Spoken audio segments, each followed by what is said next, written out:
Tienes que saber que en Tenochtitlan existía un cuerpo legal y un aparato judicial muy completo, del que no se habla mucho pero que funcionaba a la perfección. De ello tenemos conocimiento a través de varias fuentes como las cartas de relación de Hernán Cortés y la historia de la nación chichimeca de Ixtlilxóchitl, que nos cuentan sobre las leyes que se aplicaban a los diversos delitos en la Excantlatoloyan o Imperio de las Tres Cabezas. Todas estas leyes, autoría del gran Nezahualcóyotl. Corrupción, robo, adulterio, divorcio, patrimonio familiar, bienes y deudas son algunos de los temas que se contemplaban en el cuerpo legal mexica. Y de ello te voy a contar en este video. Pero antes espero que ya nos sigas en Facebook, Twitter e Instagram. Y por cierto, no olvides suscribirte a nuestro canal de YouTube. Para empezar a hablar sobre estas leyes, tomemos en cuenta un fragmento de las cartas de relación de Hernán Cortés. En él nos habla de la existencia de juzgados y jueces que resuelven las controversias legales de orden civil, mercantil y penal dentro del enorme mercado de Tlatelolco, que por si no lo sabes albergaba 60,000 personas diariamente entre compradores y vendedores. Incluso nos habla de una especie de policía que vigila el orden, lo que nos habla de un aparato legal muy eficiente, y Cortés lo narra de la siguiente forma.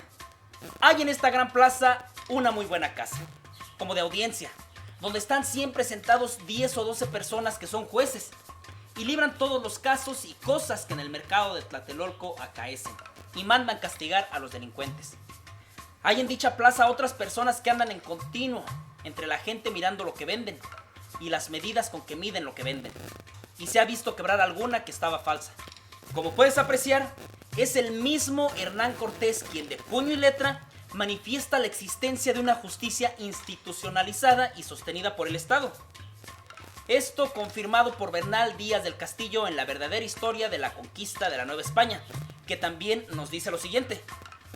Y tenían allí sus casas, a donde juzgaban 3 jueces y otros como alguaciles ejecutores que miran las mercaderías. Ahora bien, si esto era lo que sucedía en el mercado, podemos intuir que también ocurría en el resto del imperio. Aunque no exista más testimonio que pruebe esto en detalle, sí hay algunos fragmentos aislados, como el siguiente de Historia de la Nación Chichimeca, en el que Nezahualpili, que es hijo de Nezahualcóyotl y que para ese tiempo era Tlatoani de Texcoco, descubre a la princesa Chalchunénetl cometiendo cierta transgresión sexual y además se le acusa de una serie de asesinatos y que dice lo siguiente. El rey remitió el caso a los jueces de su casa y cortes para que hiciesen inquisición y pesquía de todos los que eran culpados. Como puedes ver, se aprecia entonces la existencia de un juzgado especial para la nobleza, y también se puede apreciar que no había privilegios para las clases altas, tal como hoy en día. Hasta aquí algunos fragmentos que nos hablan de los juzgados, pero ¿qué hay de las leyes?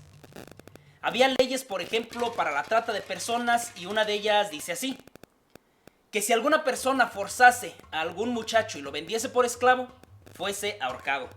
También había leyes sobre las controversias en cuestión de propiedad privada, como la siguiente, que si alguna persona, aunque fuese principal, tomase de su autoridad alguna tierra, como fuese grande y el dueño fuese a quejar, averiguándose ser así, lo ahorcasen por ello.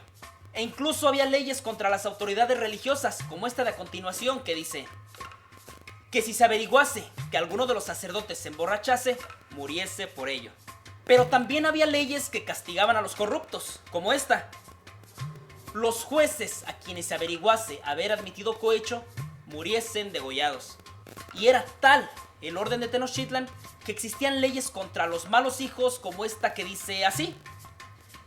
Al hijo que levantase la mano contra su madre o su padre y de algún modo les injuriase, pena de muerte y exheredado, para que sus hijos, si los tuviese, no pudiesen suceder en los bienes de los abuelos. Y también había leyes contra los hijos que derrochaban los bienes de sus padres, como la siguiente. A los hijos de señores, si malbarataban las riquezas o bienes muebles que sus padres tenían, les daban garrote. Y por supuesto que había leyes contra la ebriedad, como esta. Al borracho, si era plebeyo, le trasquilaban la cabeza por primera vez que caía en este delito públicamente en la plaza y mercado, y su casa era saqueada y echada por el suelo, porque el que se priva de juicio no es digno de tener casa, sino que vive en el campo como bestia, y la segunda vez era castigado con pena de muerte. Y al noble, desde la primera vez que era acogido en este delito, era castigado luego con la pena de muerte. E incluso había leyes contra los cobradores tributarios como la siguiente.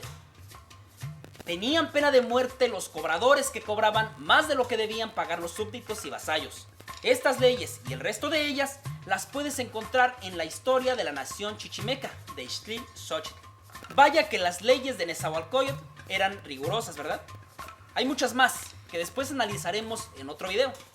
Lo que sí te puedo adelantar ahora es que, como pudiste apreciar, el castigo para la mayoría de ellas era la pena de muerte. Y a raíz de ello, los delitos no eran tan comunes, pues solo un verdadero inconsciente arriesgaría su vida por violar la ley. No cabe duda que aquel imperio tenía muy claro que para mantener el orden hacen falta leyes que de verdad intimiden a la población y los desmotiven a cometer delitos. Tenemos mucho que aprender de aquellas sociedades.